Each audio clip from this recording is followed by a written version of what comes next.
Compost is the key to your successful organic garden.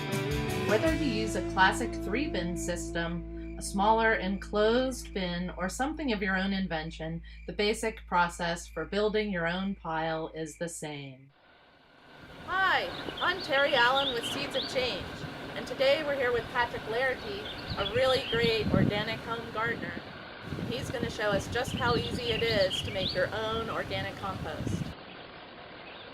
We really believe that compost is the difference maker in the vitality of the crops that we have on this property and the things that we grow. That's great. Let's get started. So first of all, what is compost?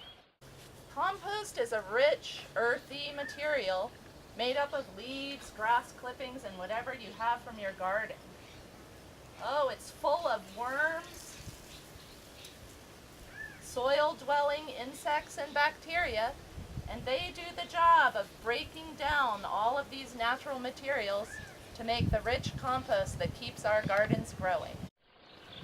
You need 4 basic things to make good compost. You need fresh green materials, dry brown materials, air, and water.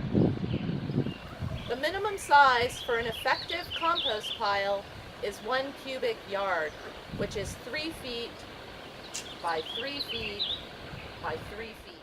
Start your compost pile with the first layer of rough, coarse material. Now today's coarse material is fava because we just harvested. It's perfect for this situation. It's going to aerate the pile at the bottom, and it's going to give it some texture as it decomposes later on when I turn this pile. Continue building your pile by alternating layers of green and brown materials. Brown materials are dry, and they can include dried leaves from the fall, straw, or any dried grass and weeds that you have around the yard. The brown layer provides carbon for the microbes' diet.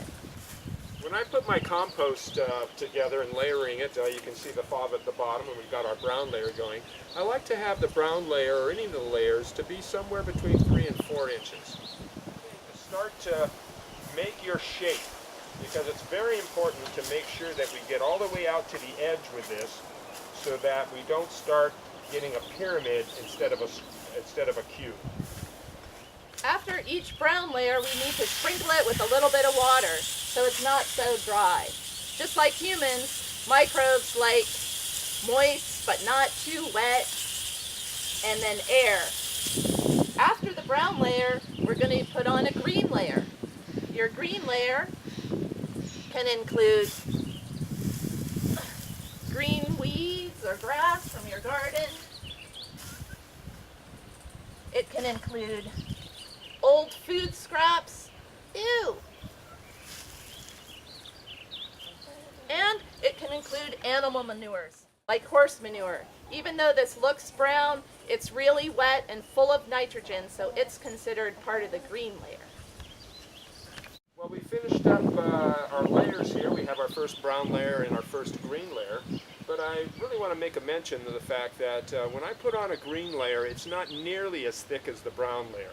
The carbon ratio to the amount of nitrogen that you'll find in this green layer needs to be much higher. 30% of all the ingredients is in the nitrogen layer, and the rest of it really is in the carbon layer. And we've just finished up our first layering. This is much thinner than the brown layer that's below it. Well, one of the things, Terry, I think I like to do on my compost piles is I like to give it a little bit of a kick start. And the way that I do that is by introducing some of the older compost that's composed of a lot of the micro animals that are necessary for breakdown of the compost. I like to put a thin layer right here on top of this, and I might do it 2 or 3 times depending upon my load that I have of older compost. If you don't have animal manures for your compost pile, don't worry. You can just use the grass clippings from your lawn. Avoid putting meat or dairy products or bones into your compost pile because it attracts critters and it takes a longer time to break down.